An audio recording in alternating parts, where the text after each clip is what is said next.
miaƒe mɔnyawo, miaƒe kaɖigbe nyawo li wòyi ŋgɔgbe. Gake ame aɖewo va afɔtsi hem ɖe megbe nɛ. Evɔ medze be wòanu nenema. Kawoe afɔtsia hem ɖe megbe. Ame afɔtsi hem ye nye miaƒe Assemblyman xoxoa.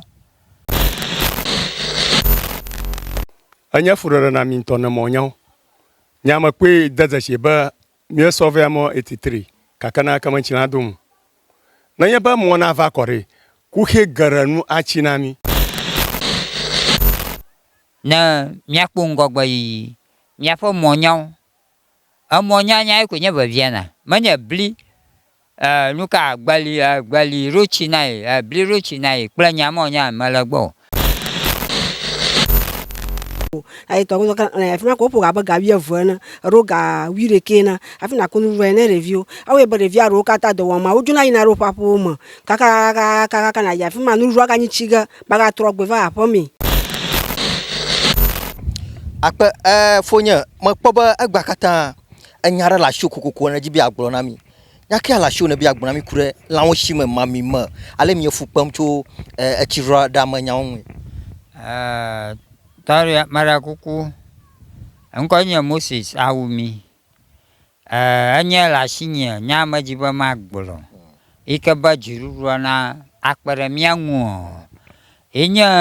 miaƒe mɔnyawo kaɖigbe nyawo miaƒe Assemblyman ke le ŋgɔgbe na mi fia nye Assemblyman yeye mietsia Assemblyman xoxo nye hafi me bubu axɔe si gake gatrɔ va miekpe ɖe ŋu ye oxoe. Vivi la fia nya kpekpe ɖe mia ŋu be ri miaƒe mɔnyawo, miaƒe kaɖigbe nyawo ri wòyi ŋgɔgbe. Gake ame aɖewo va afɔtsi hem ɖe megbe nɛ. Evɔ medze be wòanu nenema. Kawoe afɔtsia hem ɖe megbe. Ame afɔtsi hem ye nye miaƒe Assemblyman xoxoa. Assemblyman xoxoa le. Afɔtsi hem ɖe megbe nɛ. Evɔ mede dite mo ye ke ya va xɔe sia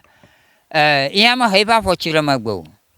Ta fia mia le vivi la fia mia be ri miaƒe Assemblyman na ri yeye to ke gali fia ganye Israel Mesa ri awo ato ya fomo le ri ne dza agba ne miakpɔ ŋgɔgbe yiyi miaƒe mɔnyawo emɔnyanya ye koe nye veviana menye bli nuka agbali rochi na ye bli rochi na ye kple nyamɔnya mele gbɔ gake emɔ ne mɔ va kɔ hã evɔ miaƒe nuwo katã evɔ ta Israel Mesa agayi gake lo anke ɖo dze na ebe yewoa afia ya la abe ame ɖeka nena agbali ɖotsi ebli ɖotsi nuka ɖotsi menye yewo ƒe nya yewo ƒe kuxe o ne wònye be mɔ ya gbe nya ve du yame ya koa ke yewo ƒe kuxe ma wo katã ŋua ɖotsie ma ewɔ nka atsi ne emɔ nyagbesi va nuɖe sia ɖe va kɔ emɔ va kaɖigbe va kɔ miaƒe kuxe ɖe sia ɖe nutsi elabe miawo fia miele vivi la fia emɔ nya ko nye kuxe na mi kple kaɖigbe nya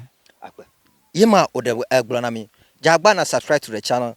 Sinabi TV, Everlove TV, the YouTube,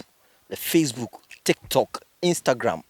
Jagba na subscribe to the channel and be part of this great family. Ela be mi jagba jem a no de dito. Mi igere tefa a no a ke jebe mi a koveno. Akpo. Akpo mommy, mi second ba we nya make nye ameke pona school feedings we na weda na nguna suku vio.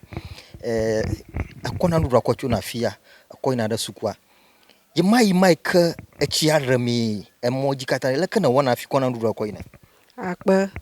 made akpe madondi bokona station reshare ba mi fu kpa ma fia la gbegbe na ma renu echi asugbo we be review mo ga ina suku ha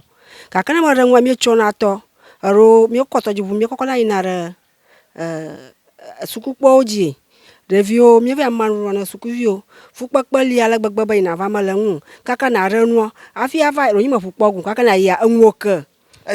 ne ba vu afia ma tojivu pon akpogo awu tojivu ama kpogo asasa afi o mare na va vonu va ku ai to ko fina ko poga ba ga wieve na ro ga wireke na afi na ko nu ne review awe be review ro kata do wa ma ojuna ina ro papo mo kaka na ya fi ma nu ro ga nyi chiga ba ga trogbe va apo mi aga ba ko dara anyi ava mana maru hodu awe bon mo kata nya fukpakpa mi akuku dam na jiru ro bona kpomble na mi ba va vient to mo to po mo nya nya sesia na mi ba na va mi anwune na wo mo na mi bla akoji dada na mi je do fia ga mi akoko yira mo afo mi azo ko yira akoji a azudo na nya ba ma tenchi zo go ka fia ba na nya ba na ku ha akuku ga na tenzo ka te mi azo ka pa gbadro fo mo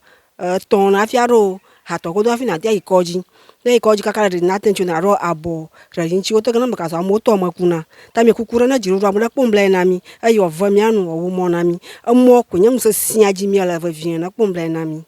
amo ko nyam se siaji me mi ala na kpomo no wo mo na mi e ke mapo ba mo ya fa nya nya ni ke afudam na mi la duya ma blibo e ke na wanya ba mo na va duya ma momi na mo na va duya ma re to shung de kai ke anya ni ke wa tro na mia a tro pa gbanono akpa na mo va duya ma awe ba mi apa ngo yo oka atronami mi apa aglaman ko mi de mi wo mi apa glo mi ati akunuku akwayira shi otu awe ba mi wo nuku hanuku ko chi mi agbo mi po drapo ta na mo va duo ma awe ba mi ati akpo jijama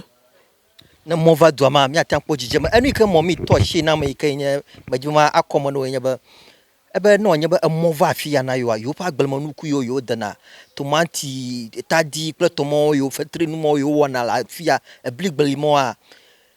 na vuya mo egben lia yo akwa yira shikaba e ke yo ajra yo kwa yo akpoga akwade kutokuma e ke nya nu ke otoshi hama e ko yo jina be yo awo hama e ko ya nya nu ke akpere yo mba yo ha yo pa agbedo yo pa agbenono abobo na yo monya enya nu ke okata wa shi to me la du ya ma fifi lafia e ke ma domre amajirudu aboba wajagbagba lawon shi me mami me moya waja wa akpere on plus bo moya na do na wo ho pa agbenono a na no bobo na o akwa uncle yo won konam mara kun konya chamiga pa ari san to mai ma okay majiba na toshi un de ka vayo kanya ku hina mi la du ya ma abale ke wo hana no du ya ma enna ku hi ya o kala du ma na toshi unam enu ka we ne po mi awafi ku hi mo na chi akpa ani mi awanya ba la nya panya tapama anya furara na mi ntona mo nyaw nyama kwe daza sheba mi sove amo 83 kakana kama chinadum na nya ba mo na va kore ku he garanu achinami to gbobo mi nya gbledalo fati gbledalo tadi gbledalo ani gblefufu bi ta fu glafia mi ta fu glafia gakani ka we ba mi apa do nu mo na nu mo zom na mi ye na medodoro to afima va nya monya yenya monya yenya monya ta nyawe onyoko mi hamia akpojiza ma fia ba Ghana vi onako monya kwenya ni ke na zeta fia ko ka nu gare ka achiyoma akpanami akpaba na dojina eto shim de kai ke wa shi to me kwenya ba amona va du ya ma na du moya gbenya va du ya ma ye kwa mo maji togo ala afi enu ku he vovovo yo la do ma o kata nwa achi akpa ba na dojina mla egba panka kama chamiga mra kun kwenya chamiga power adisanu chamiga power adisanu ba da akpa ba na dojina mla egba panka kama. Thank you. Remember, move to YouTube. Full video is on YouTube. Subscribe to the channel and be part of this great family. Remember, full video is on YouTube. So subscribe to the channel so that anything that comes, you will be the first person to see the video. So move to YouTube and watch full video. This is just small part of it. Everything is on YouTube. Subscribe and be part of this family.